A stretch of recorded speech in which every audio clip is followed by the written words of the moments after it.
Atreyu, Mas Erwin. kan kita tuh banyak sekali terpengaruh oleh kata-kata. Oke. Kata-kata tuh bisa hidup dalam diri seseorang Yep.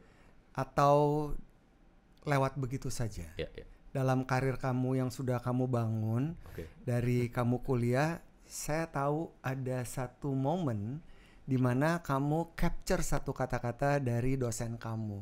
Oke. Boleh diceritain nggak? Dan itu merubah kamu? Itu sebetulnya Atau itu tidak merubah tapi membuat kamu merasa tergelitik? itu sebenarnya agak secara fundamental mengubah cara aku berpikir sih. Secara Jadi, fundamental. Dosen itu waktu itu bilang ada berapa lampu merah yang kamu lewatin dari rumah kamu ke kampus. Itu dilempar ke semua mahasiswa gitu. Jadi dan waktu itu kayak aku inget deh teman-temanku ada kayak pertanyaan macam apa ini gitu. Tapi di aku justru kayak wah gila kita banyak banget tuh kehilangan apa hal-hal kecil yang kita lewati gitu selama bahkan cuma dari perjalanan dari rumah ke kampus. Dan waktu itu akhirnya saya belajar untuk oke, coba lihat lampu merah gitu. Lalu saya jadi tahu pengamennya tuh ada berapa aja, jam berapa aja nih pengamen ini. Jadi ternyata Pak pengamen itu juga shift-shiftan gitu. Jadi akhirnya ada banyak hal yang saya dapatlah hanya dari perjalanan dari rumah ke kampus yang adalah rute sehari-hari dan rute yang sangat monoton kan. Iya. Kita naik waktu itu kan masih ada Kopaja, sekarang udah nggak ada kan. Nah tapi kan rutenya selalu itu aja dan jamnya juga selalu jam yang sama. Dan akhirnya selama saya kuliah saya jadi tahu bahwa sepanjang kurang lebih 45 menit perjalanan itu begitu banyak yang terjadi gitu. Jadi setelah pengalaman itu menurut saya sampai sekarang saya nggak pernah bosan gitu. Jadi kayak hidup tuh tidak pernah membosankan karena selalu ada hal yang terjadi dan selalu terjadi gitu. Oke, apakah memang dulu kamu termasuk orang yang kurang memperhatikan dalam sebuah perjalanan, let's say dari seperti yang kamu ceritain dari rumah ke kuliah, ya kita dengan pikiran kita, dengan apa yang kita rasain, kemudian kita sampai di satu tempat. Yeah. Apakah memang dari dulu begitu, terus tiba-tiba ada kalimat yang powerful, dan itu secara fundamental merubah cara berpikir kamu dan the way you think? Sebenarnya itu menambahkan dari semua yang telah terkumpul dalam hidup gitu kan. Aku dari kecil belajar menganalisa lah gitu, karena orang yang harus ku analisa pertama itu kan adalah orang tuaku gitu. Apa yang mereka suka, apa yang mereka nggak suka, apa yang membuat mereka tersinggung, apa yang membuat mereka tidak tersinggung gitu dalam candaan hari-hari lah gitu misalnya. Nah itu jadi mengobservasi hal di sekitarku tuh sebenarnya adalah my way to survive childhood dan teenage life gitu kan. Tapi kan ternyata waktu kuliah perkara lampu merah aja ternyata menambah lagi tuh gitu. Oh bahwa there's something to explore gitu. Aku bahkan sampai sekarang aku ngerasa I really dedicated myself to be a student gitu. Jadi if there's any chance to learn on something, it's an opportunity gitu. Jadi ya waktu itu aku ngerasa ya udah nih ada tambahan baru nih, kayak the more I know gitu tentang apapun lah gitu. Jadi ya itu sih. Jadi waktu itu kurasa aku dari kecil memang adalah anak yang sangat observant. Lalu kemudian dengan perkara lampu merah ada satu jurusan baru gitu yang bisa ditelaah gitu. Jadi ya menurutku ini adalah satu kebetulan di mana kalau kita belajar untuk menjadi expert di hidup ini gitu, aku kayak dapat satu S4, S5 ya gitu untuk being expert in what I am as an observant. Oke, terus kamu mengambil kuliah desain grafis. Yes. Dan itu juga yang menjadi fundamental kamu untuk terbang dan berkarir dan berkarya sampai ada di posisi membuat sebuah karya yang diberikan untuk orang-orang yang mencintai fine art. Am I right? You are right, tapi ada beberapa hal yang sebenarnya kuliah desain grafis itu membantu begitu banyak hal dalam menjalani karir sebagai seorang yang bekerja di dunia art kan, sebagai seorang seniman gitu. Tapi mengambil kuliah desain grafis juga mengajarkanku bahwa sesuatu yang kita ambil berdasarkan rasa takut itu sebetulnya agak menyusahkan di beberapa waktu lah, karena dalam perkuliahan aku benar-benar struggling untuk mencari jalan keluar gitu, karena I'm not built for that gitu. I built to create up to mengaspirasi perasaanku kan gitu. Tapi waktu kuliah kami harus mencari jalan keluar untuk satu perkara desain, dan itu membuatku betul-betul pontang-panting lah gitu waktu kuliah. Dan kuliah 4 tahun di desain grafis waktu itu membuat aku yakin aku nggak mau bekerja di dunia grafis gitu. Jadi kayak itulah. Dan tapi waktu ngambil kuliah desain grafis kan ambilnya karena takut kalau ambil fine art nanti gimana hidupnya gitu. Nah, jadi dari situ aku belajar lah bahwa pengambilan keputusan nggak boleh berdasarkan rasa takut. Iya betul. Atau ketika kita tidak tenang. Iya bisa jadi itu juga gitu. Jadi ya akumulasi dari itu semua membuat aku menjadi orang yang seperti sekarang gitu. Which 4 tahun itu biasanya orang suka nanya, jadi 4 tahun lo belajar apa dong gitu. Ya belajar jurus-jurus yang bisa kupakai di pekerjaan yang sekarang gitu. Jadi ya sebenarnya apapun yang kita lakukan kurasa nggak ada ruginya lah. Iya. Kan ada trial and error. Ada eksplorasi diri ya. Iya benar. Dan melihat kompetensi yang kita punya gitu. Iya.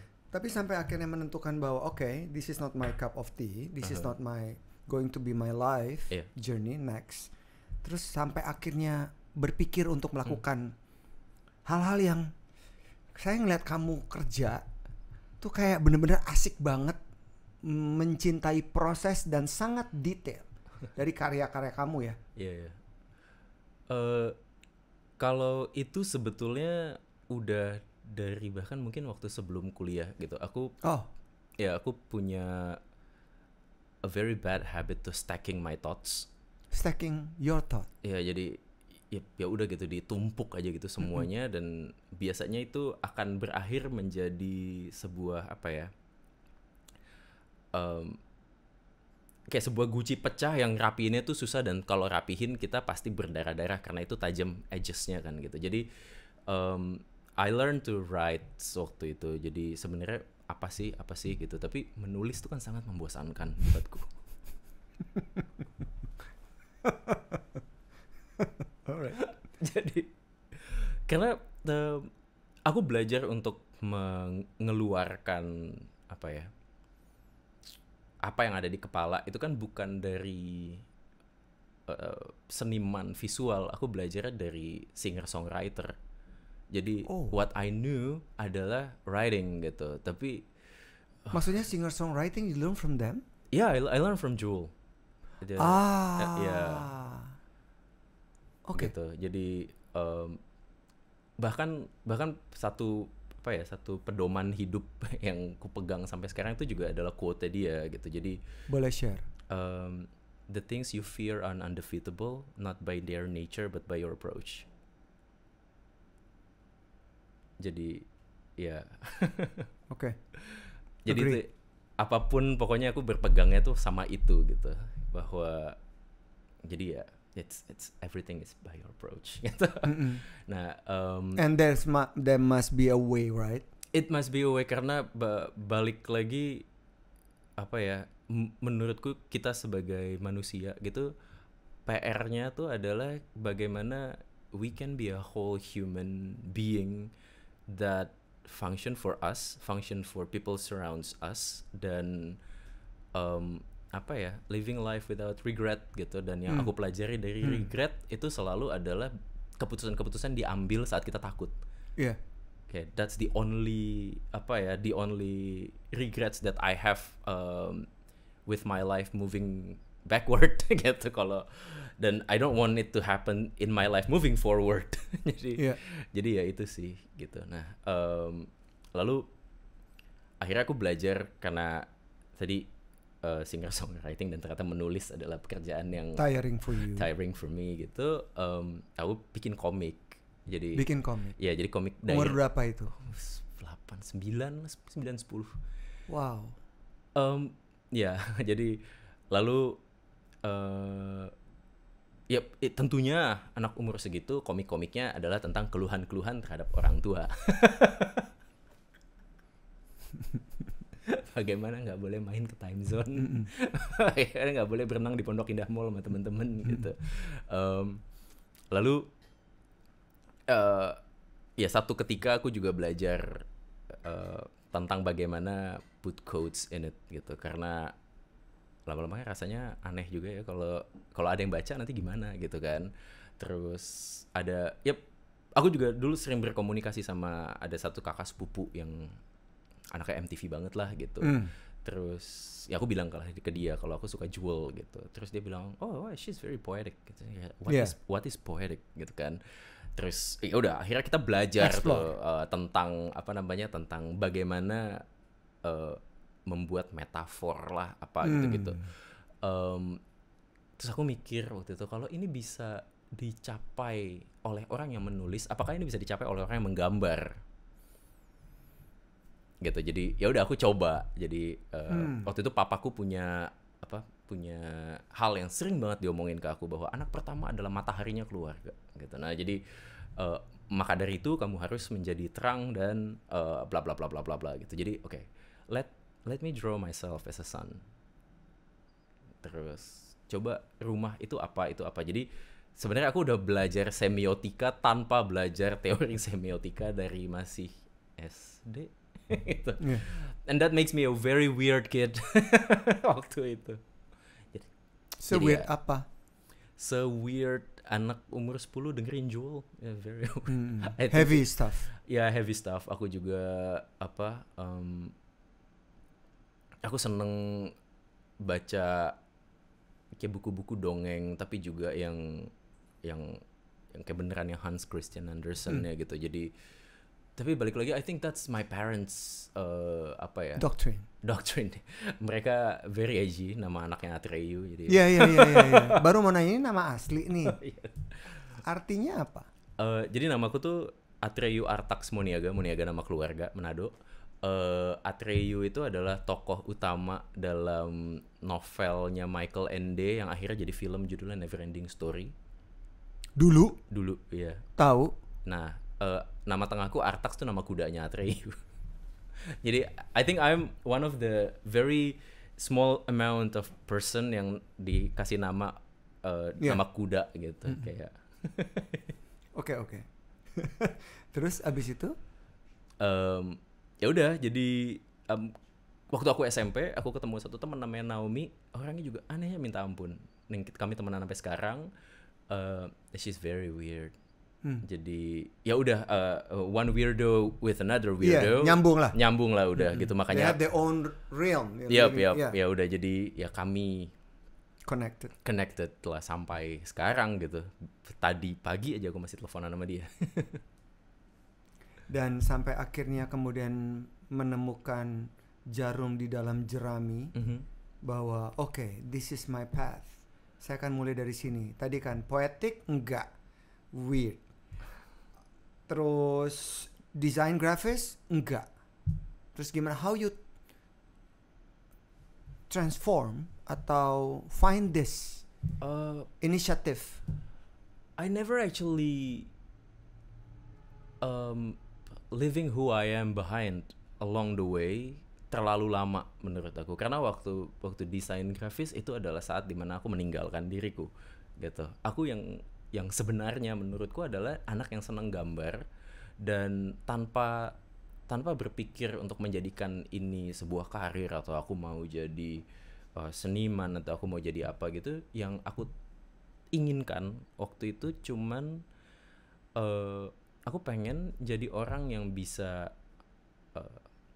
berguna untuk diriku ya, secara finansial, secara self esteem, secara doing things I like, yaitu menggambar gitu. Jadi dan semakin dewasa aku semakin bisa menyaring mana yang menggambar dan mana yang bukan menggambar kan, kayak graphic design tidak menggambar, tidak mau.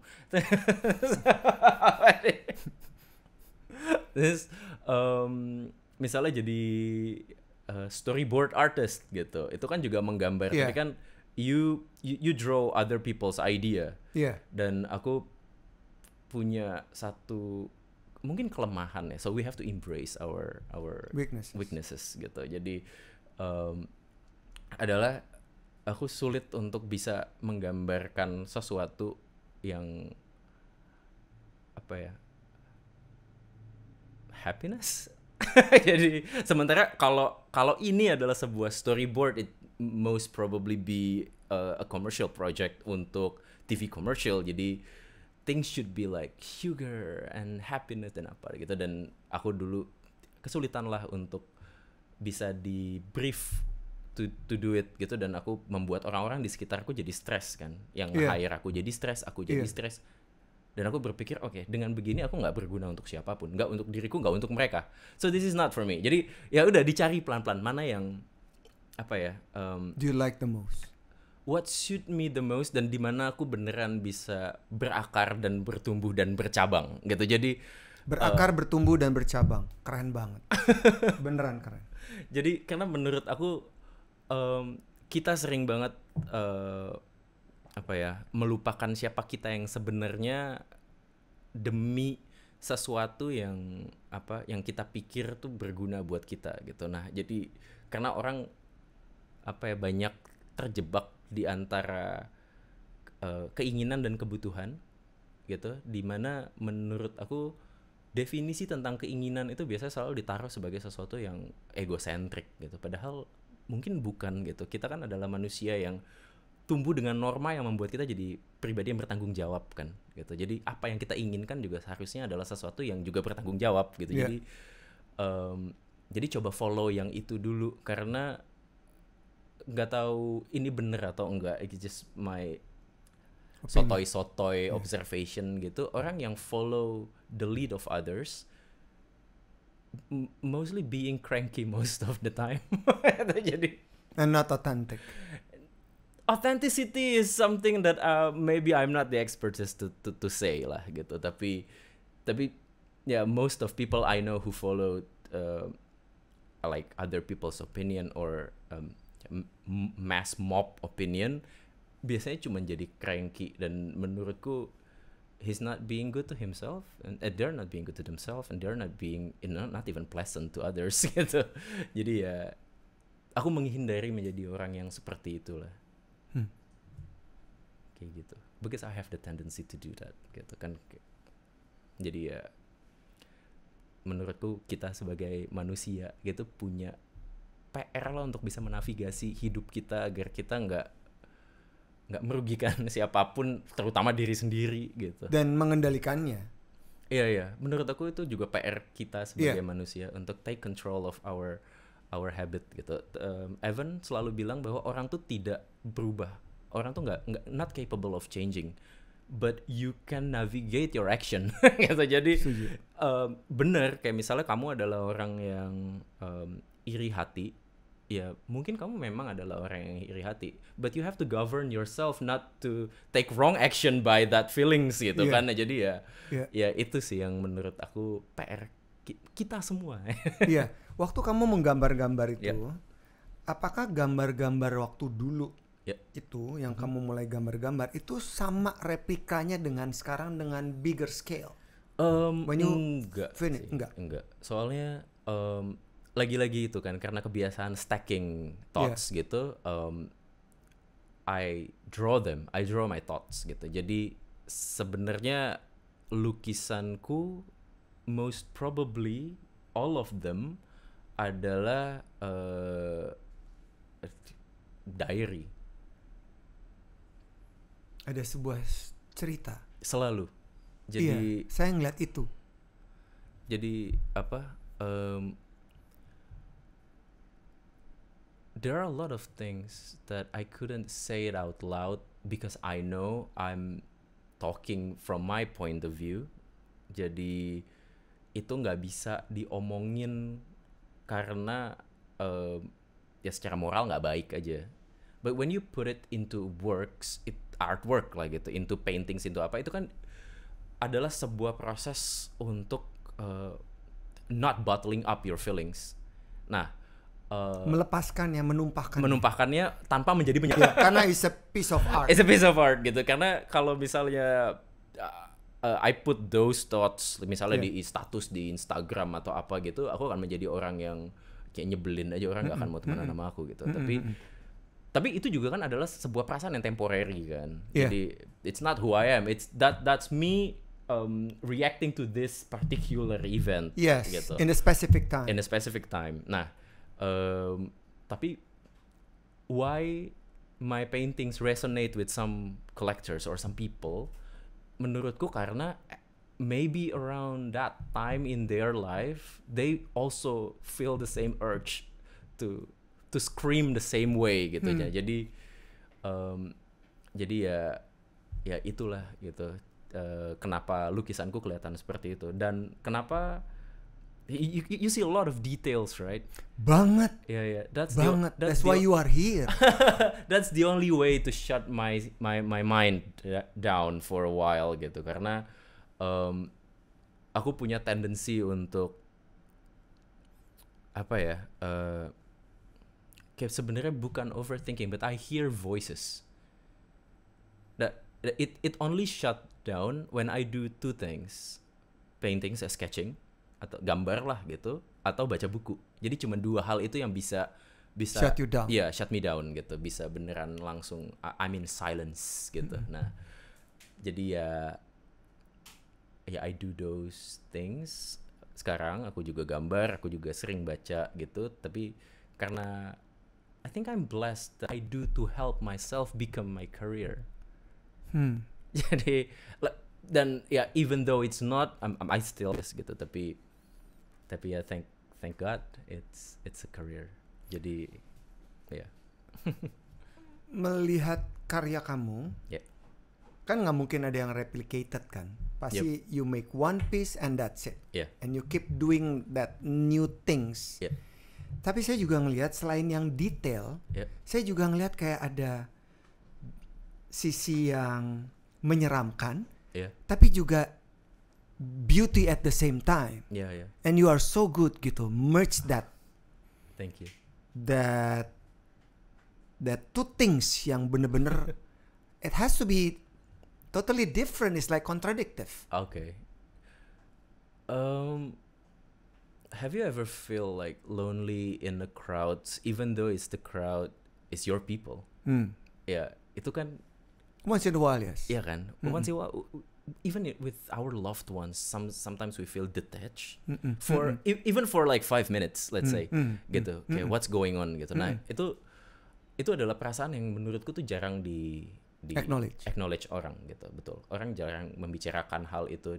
Most of my works are talking about human being as naked as human being are buat aku. So it's pure. I hope so gitu. Jadi waktu itu aku lagi pameran tunggal, lalu when was it? It was in 2022 di Jogja waktu itu. Lalu ada Art Jog?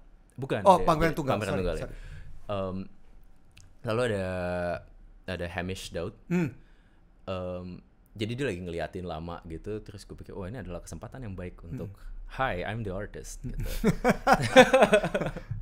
Terus dia bilang, this particular painting yang lagi gue lihat, dia bilang, ini menarik banget karena sangat mengingatkan gue sama, dia kan orang Bali kan, dia bilang sangat mengingatkan gue sama Jakarta, dia bilang. Terus aku kayak, why gitu. Terus karena ada banyak banget things happening, but they're on their own.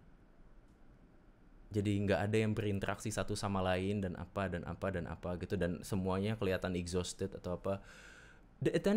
My intention of making that artworks wasn't that, but that might be also about it because I'm from Jakarta.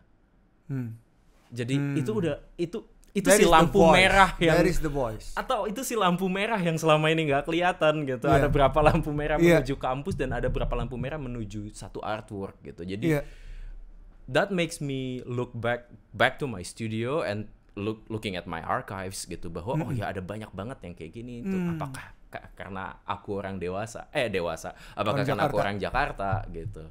Nah jadi unconsciously or subconsciously. Yeah, I think it's subconsciously. Itu karena si orang Jakarta dan thank you Hamish Daud, I can write it for my next exhibition as a source of idea gitu. Yeah. Jadi itu sangat menarik buat aku bahwa karyaku juga bisa belajar dari orang yang melihat gitu, bukan cuman aku jejelin tentang my aspiration to people gitu. Jadi I think that's what art should be about, to communicate kan. Agree. Sehingga bisa dinikmati dalam bentuk apapun. Iya. Dan tidak boleh ada perlawanan karena ini very individualistic. Iya, dan orang bisa melihat satu cerita dari satu karya berdasarkan mental mereka saat itu, latar belakang kehidupan mereka sampai hari itu gitu. Jadi karena let's say the color blue, walaupun dalam teori warna say this and that gitu, if you see your wife first in blue, you will always resonate blue with a romantic color gitu. Jadi kita punya, jadi menurutku karya mesti memberikan peluang itu kepada yang melihat gitu. Dan ya thank God aku nggak nulis, karena gambar interpretasinya bisa jadi multiple. Betul. Karena it's all about perception kan, and experience. Kamu juga kemudian mundur. Saya ganti pertanyaannya. Okay. To the process, karena saya suka banget dengan sebuah proses. Thank you. Dan ketika ada orang yang betul-betul intuit to that process, saya sangat senang ngelihatnya gitu. Thank you. Kamu ketika kamu berproses itu dalam satu hari, misalnya satu piece of art, itu kan bukan doktrin dari siapapun, because you want to do it, right? Kamu bisa menyelesaikan dalam berapa waktu satu piece of art? Saya lukisan dengan size seperti ini. Iya. It always depends on everything that happens during the day or the week gitu kan sebetulnya. Karena menurut aku when creating the actual painting itu sama kayak lagi mastering editing process gitu. Jadi itu adalah aku sedang membuat sebuah produk. The actual art itu kan the songwriting sessionnya itu kan, nah itu bisa terjadi begitu saja secara sangat cepat. Kayak aku lagi di mobil waktu itu dan tiba-tiba ada satu phrase lah gitu mengambang tiba-tiba di kepalaku gitu, bahwa I'm not gonna be the victim of the casualty gitu. Jadi I'm not gonna be the casualty of a casual problems atau apa gitu. Terus kayak okay, this is very interesting, dan then take out my sketchbook and start sketching gitu. Lalu gitu sampai ke satu tempat, aku bilang sama temanku aku nggak masuk dulu, kayak I need to finish this sketch gitu. Lalu ya saat itu mau menjadi sebuah artwork, ya itu kan akan melalui proses aku bilangnya jalur profesional gitu. Tapi the actual art creating itu ya waktu lagi sketching gitu. Jadi kadang seperti tadi ada satu ide yang mengambang gitu, atau bisa jadi dari analisa gitu. Kemarin aku sempat ada satu solo exhibition juga di Singapura di ArtSG, dan aku bikin 8 paintings, dan itu adalah cerita yang aku dapat dari obrolan sama temen on a coffee table. Jadi kayak my coffee table conversation gitu. Jadi ada tentang bagaimana temanku berhasil, menurut dia dan menurutku juga gitu, dia berhasil take over his life dengan resign dari kantor karena kita nggak tahu itu adalah hal yang baik atau hal yang buruk, tapi the feeling of taking control of what he's doing waktu itu tuh bikin dia merasa bahwa ada keberanian yang akhirnya datang gitu. Nah itu ya aku jadiin itu jadi karya gitu. Terus ada cerita juga tentang bagaimana temanku berinteraksi dengan satu orang yang dia tahu mau nipu dia, so he has to double cross this person gitu. Jadi itu menarik lah gitu. Jadi kadang tuh bisa kayak gitu, kayak I got the idea bahkan mungkin over our conversation gitu. Tapi ada juga yang sangat spontan, ada apa gitu. Aku nggak pingin menutup pintu untuk kayak peluang kesempatan berkarya datang gitu. Jadi benar-benar bisa dari mana aja. Like those red lights. Yes, like the red lights, gitu. Yeah, simple things, but it's so meaningful. Yeah. At the end, it become very truthful to that process. Yeah, I want to I want to keep myself doing things that feels genuine to me. Itu pengennya sih kalau bisa kayak gitu terus gitu. Jadi nggak bisa dong kamu bukan nggak bisa, mau nanya. Jadi mungkinkah seorang Atreyu Muniaga membuat satu karya, apa yang bernari-nari dalam pikirannya kemudian ditumpahkan, nanti itu datang dari inspirasi dalam diri atau aspirasi atau reflektif momen dari orang lain yang capture pada saat momen itu dan kamu tumpahkan seperti cerita kamu. Tiba-tiba on the other side, split second, you have another ideas. Terus kamu bikin juga another sketch. Apakah itu terjadi atau it has to be one step at the time? Itu terjadi dan menurutku kerennya tuh itu karena wow. Oh ya? Oh enggak, tapi it's a very simple thing menurut aku ya. Karena waktu kita sekolah, kita bisa belajar bahasa Indonesia setelah matematika kok. Ya kan? Lalu biologi, lalu setelah itu istirahat sebentar dan pendidikan Pancasila gitu. Jadi we are capable of juggling these things gitu. Jadi as long as you do the homework, naik kelas kok pasti. Dan kamu nggak menemui kesulitan dong juggling from one piece of art to another at the same time, or you need some space?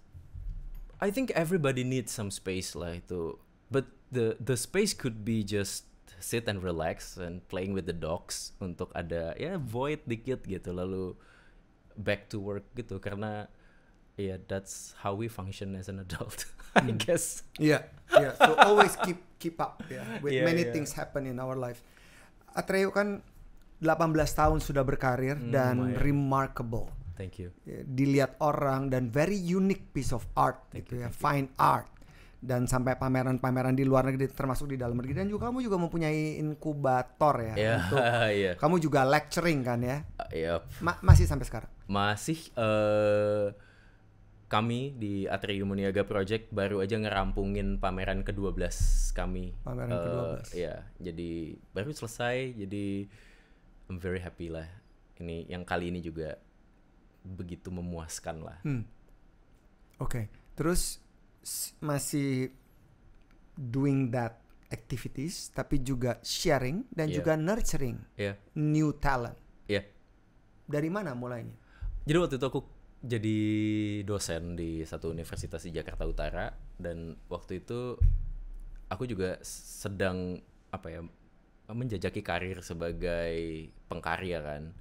Lalu itu membuat anak-anaknya tuh ngelihat ini apa sih, pecicilan banget kak dosen gitu. I was 24 I guess at that time gitu. Terus aku kasih tahu ke mereka bahwa because I want this career gitu dan bla bla bla bla, soalnya aku nggak mau terjebak sama pilihan yang makin sedikit gitu. Jadi aku pengennya buka diriku untuk opsi yang lebih banyak, dan untuk itu I'm doing this gitu. Terus mereka jadi penasaran, terus ya udah aku bilang let's do a project, let's create this gitu. Jadi kami bikin pameran, dan tiap pameran maunya itu pameran pertama maunya ada art book pokoknya, karena menurut aku keren kalau misalnya kita bilang kita tuh anak visual, dan kalau kita kasih lihat ke orang sesuatu ya visualnya juga rapi gitu. Yang terjadi saat itu membuat anak-anak ini jadi rockstar di kampus mereka. Seneng banget dong. Merekanya jadi populer lah di sekolah gitu. Lalu adik kelasnya waktu itu proyeknya fotografi, lalu adik kelasnya minta bikin juga. Terus Ya udah bikin, lalu anak-anak yang gambar bilang, "Kak, lu kan gambar, kenapa bikin proyeknya yang foto doang, bikin yang gambar juga dong," gitu. Lalu akhirnya bikin juga yang gambar, terus ya udah itu berguling sampai 11 tahun. Oke.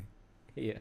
Dan saya tahu juga dalam proses orang bisa berguguran juga. Tapi 18 tahun ini you keep productive. Yep. And seeing this student in that project, itu juga ada yang berguguran. Yep. Apa yang membuat orang berguguran?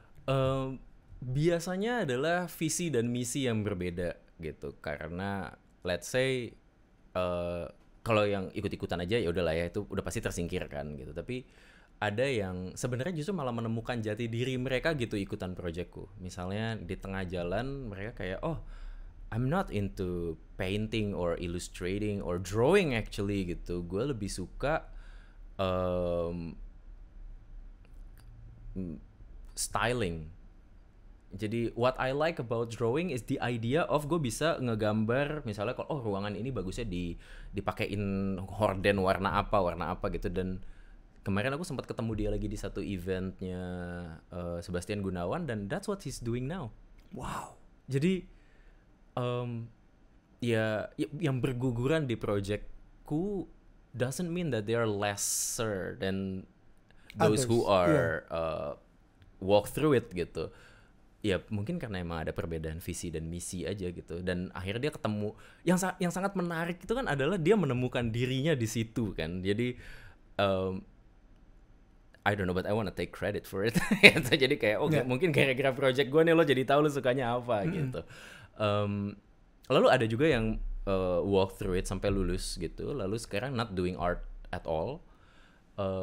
Aku sempat ketemu dia juga dan dia bilang, ya gue nggak making art gitu, tapi semua yang gue pelajarin waktu ikutan project lo kak, itu gue pakai banget sekarang gitu. Jadi the principle of creating something, being determined, kayak gitu-gitunya gue pegang terus gitu. Jadi it brought tears waktu itu lah pas dia ngomong kayak gitu. Jadi I feel good, merasa berguna. Iya betul, accomplish. Jadi walaupun memang ada orang-orang yang berhenti di tengah jalan, mungkin juga karena work ethic, tapi juga from the other point of view, seperti yang kamu bilang adalah is about the purpose, the goal. I think so. Tentang work ethic atau apa gitu, menurutku orang cuman akan dapat apa yang mereka willing to work on, gitu. Betul. Jadi kita nggak bisa bilang, oh lo nggak mau sukses lo, mungkin dia nggak mau emang gitu. Karena aku juga punya teman yang melihat apa yang aku lakukan sekarang sebagai sesuatu yang tidak ingin dia lakukan. Kayak I don't wanna have your life gitu. Kayak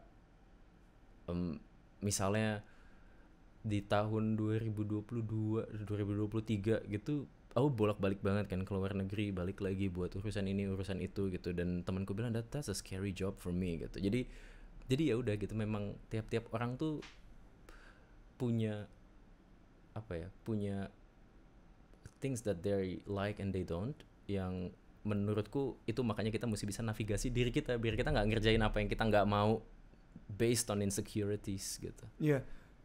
Before kita bisa navigate, kamu tadi banyak sekali cerita tentang self discovery. That process. Kalau sampai sekarang ini udah nih, oke, si Atreyu nih begini nih, karya-karyanya gini, yang ornamental. Kalau tahun 2022 kemarin Hamish Daud bisa kasih tahu aku bahwa karyaku itu sangat Jakarta dan sesuatu yang aku nggak pernah tahu sebelumnya, so I'm not done with anything gitu. I'm still a working progress. Oke.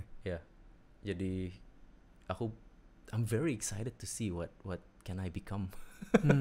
To be honest gitu, dengan ya masukan, dengan pengalaman hidup, dengan apa gitu. Life is never the same kan, daily. Betul.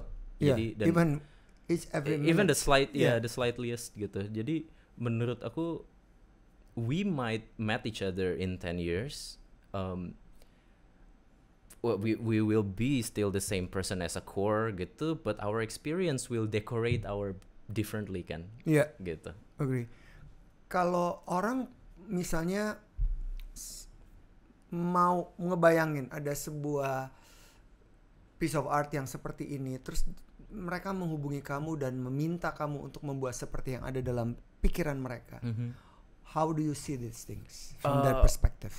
It's very hard for me to do that gitu, karena apalagi orang yang aku nggak kenal gitu. Bahkan soalnya ada banyak I like to talk about things that happened in my life, zaman SMP, zaman apa gitu. Lalu ada temanku yang bilang, I remember that happened, but I don't remember it happened that way. Gitu. Jadi, nah menurutku itu kan berarti tiap-tiap orang tuh punya resapan-resapan yang berbeda bahkan terhadap hal yang sama kan. Iya. Nah gitu. Itu makanya buat aku graphic designer adalah orang-orang yang sangat luar biasa gitu, karena mereka bisa mengkalibrasi itu menjadi sesuatu yang disepakati bersama gitu. Iya, sementara dan sangat luas gitu. Nah jadinya sementara aku I don't have that ability lah untuk bisa calibrating what's in your head to mine. I can interpret the way I feel it gitu, tapi aku nggak bisa mengkalibrasinya lah gitu. Jadi biasanya kalau orang bilang kayak gitu, aku akan dengan as humble as I could reject the project. Dalam meniti sebuah proses, tentu manusia kan hidup dengan suasana hati yang berbeda-beda ya. Ada yang ya udah lempeng aja. Ada yang sangat otak kiri, ada yang sangat otak kanan, ada yang sangat otak tengah gitu. Melewati sebuah proses gitu. Apa yang dapat kamu yakini dalam proses itu yang membuat kamu untuk kembali lagi ke dalam situasi itu ketika kamu merasa I need a break. Sometimes people find very hard to come back and be focused in it. Saya ngeliat kamu kayaknya nggak ada suatu hal yang lebih challenging melewati proses itu gitu. Kalau toh tidak ada, tolong berikan tipsnya kepada mereka-mereka yang mudah patah dan kemudian sulit menemukan jalan kembali. Oh, that's tough.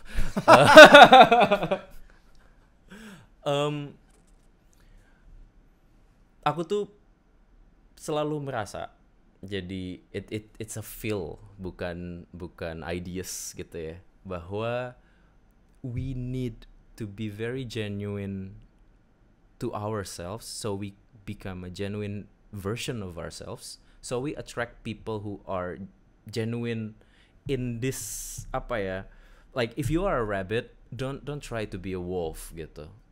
Karena saat kamu adalah kelinci dan kamu berpura-pura menjadi serigala dan bermain dengan serigala gitu, mereka mulai lari, kamu ketinggalan, and you will feel less about yourself that way gitu. Dan jangan pernah merasa bahwa kelinci dan serigala adalah entity yang punya hierarki yang berbeda gitu. Jadi when you are a bunny, let yourself be a bunny gitu, dan be the best bunny you could be gitu. Jadi dan kamu akan surrounded by bunnies and hare and rabbits gitu-gitu kan. Dan when you feel less about yourself as a bunny, the other bunnies will understand. So you can, as long as you are not being too difficult of a bunny gitu. Jadi karena menurut aku kenapa orang itu biasanya nggak bisa balik lagi when they take a break way too late. Jadi aku punya anxiety attack dan teman-teman suka nanya anxiety attack tuh rasanya kayak apa. Terus aku bilang ini tuh bukan kayak sudden storm yang datang gitu loh. You know it's coming, you cannot stop it. Jadi kelihatan nih typhoon dari jauh gitu datang, tapi ya kita nggak bisa hentikan gitu. Lalu saya bilang ke kawan-kawan, badai itu tuh akan datang ke gua, and like a buffalo, I will walk towards it so it can happen to me faster gitu, so it can end faster as well gitu. Nah, tapi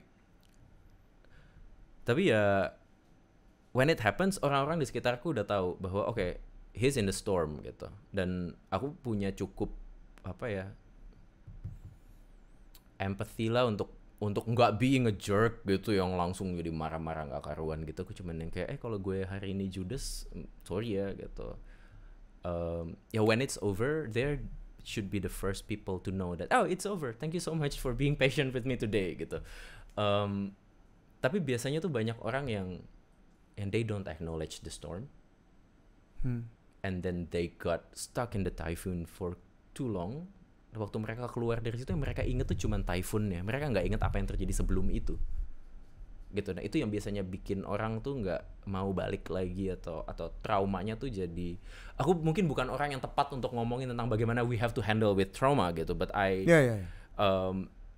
but I try myself to be aware with who I am, so I don't be difficult to people as I believe I'm already difficult enough gitu. Jadi tipsnya adalah kembali fokus. Jangan terlalu lama. Beristirahat. Acknowledge diri kali ya. Self awareness. Waktu kita sadar kita mulai capek, waktu kita sadar kita mulai kenyang, waktu kita mulai lapar gitu. Jadi kita akan bisa selalu memiliki apa ya, kalau bahasa Indonesia tuh dua-duanya alasan, tapi kalau di bahasa Inggris kan ada reasons, ada excuses kan. Nah jadi so we can always find the reason, not excuses gitu dalam apapun yang terjadi sama kita either hari itu atau keputusan kita saat itu. Karena menurut aku yang bisa didiskusikan dengan orang tuh adalah reasonnya, bukan decisionnya gitu. Reasonnya apa gitu, lalu pengambilan keputusan mungkin bisa bending kira-kira itu gitu. Tapi biasanya orang tidak melakukan itu gitu. Orang biasanya langsung straight to the conclusion, which I also did many times. Dan thank God aku punya orang-orang yang bisa nanya dulu lah, ini lo udah pikirin lagi belum gitu. Jadi ya tadi karena aku adalah kelinci, orang-orang tahu, orang-orang di sekitarku juga adalah kelinci, jadi mereka tahu cara kelinci berpikir, jadi mereka bisa cross check gitu. Jadi kalau kamu melihat karya kamu, apa yang kamu lihat dari karya kamu?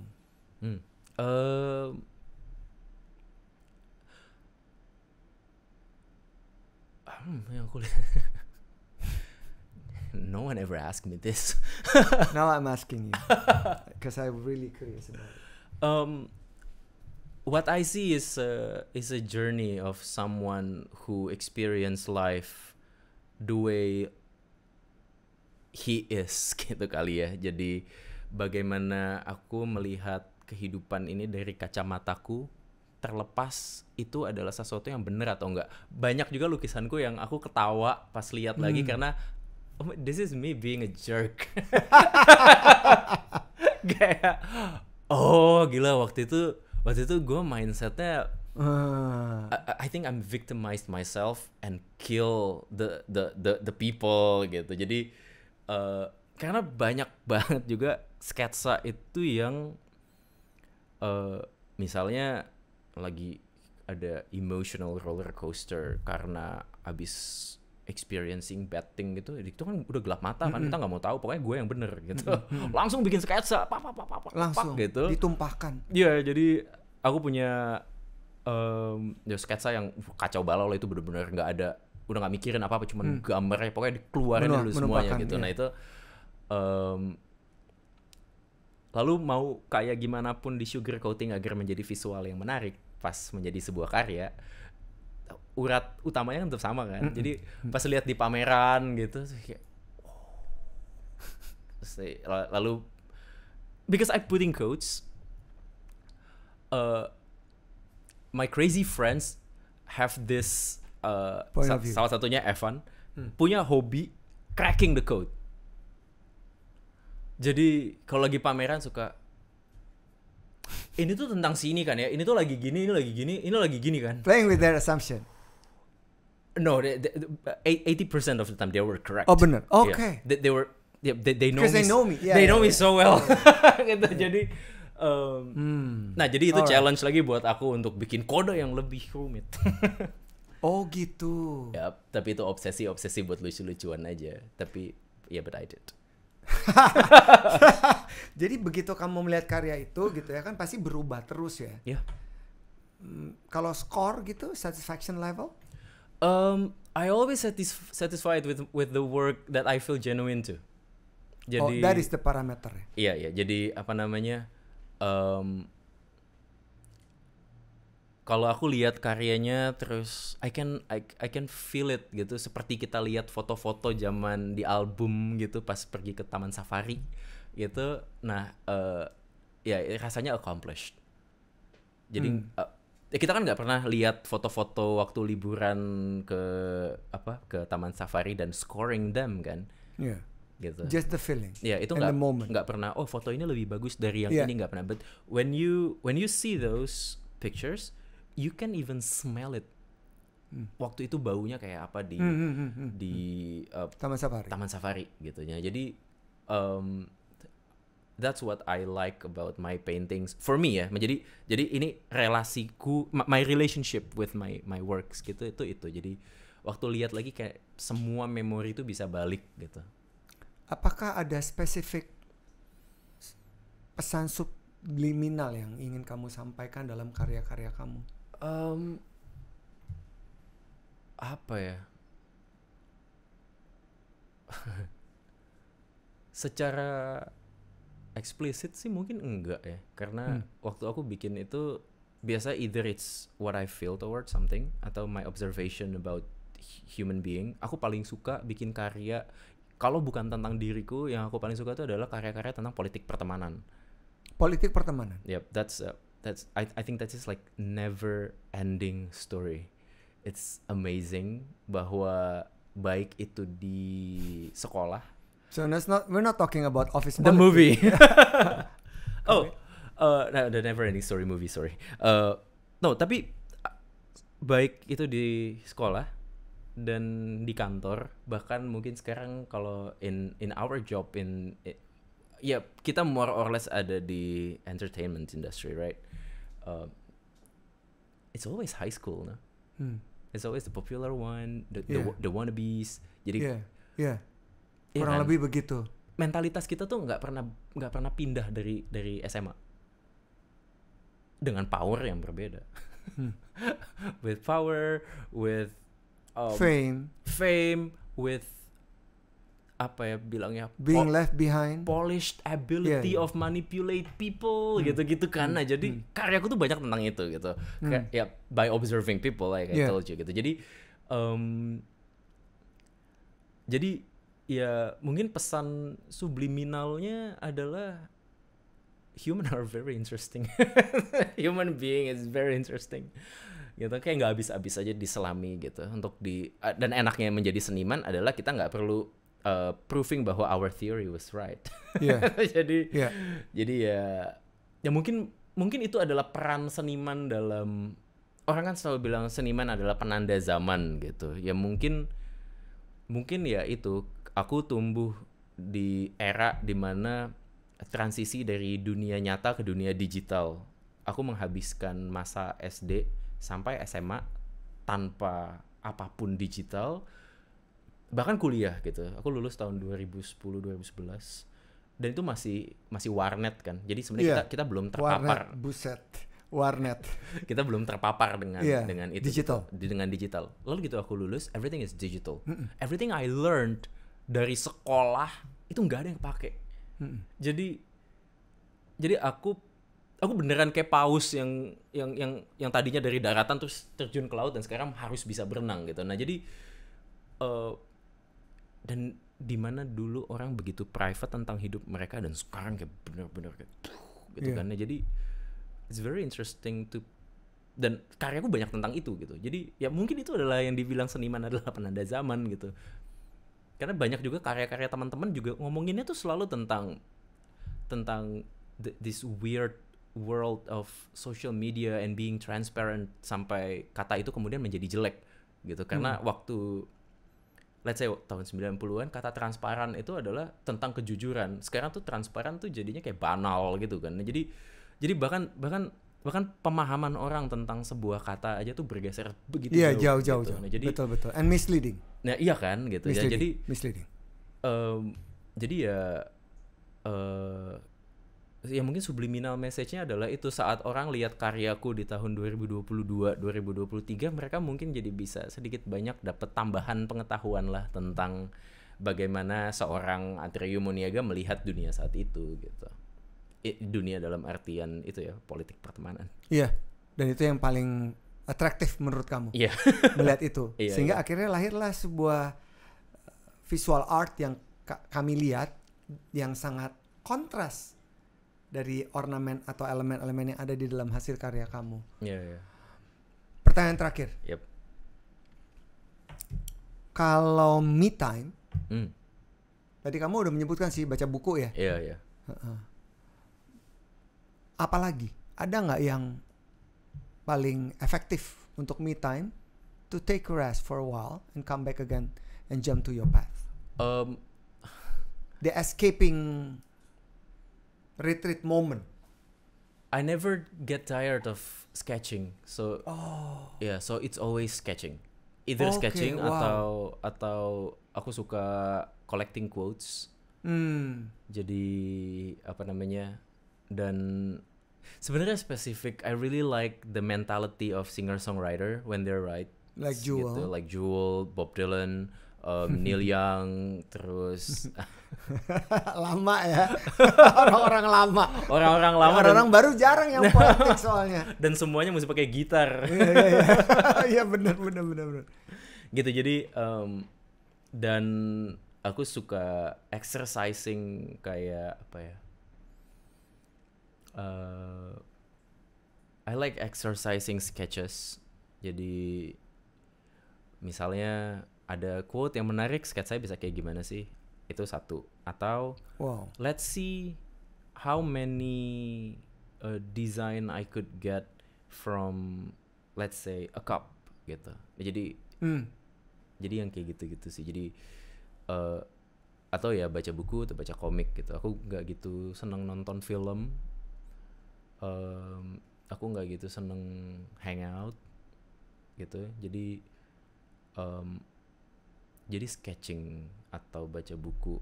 I like to ngulik-ngulik gitu loh. Deep dive.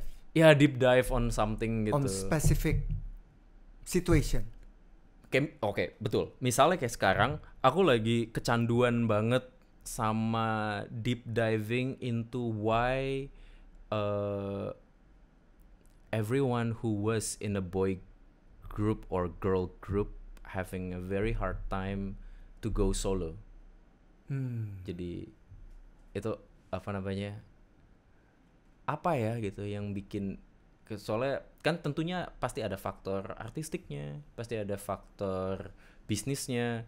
Apakah mereka salah temenan sama orang-orang setelah mereka keluar dari grup itu, atau mereka dari awal juga nggak punya visi misi yang kuat terhadap diri mereka jika mereka menjadi solo artist someday gitu-gitu. Jadi ya sekarang aku lagi anak-anak di studio lagi kayak gila nih, tiap hari nih orang ngomongin ginian. Terus what is your next project? Tell me about it. Sekarang sebenarnya lagi ongoing. Aku lagi ada group exhibition di Shanghai. Itu terus ya the rest masih confidential. Jadi ya wish me luck. Atreyu, thank you for coming and success for your next for inviting exhibition. Me. It's a big honor. Thank you so much.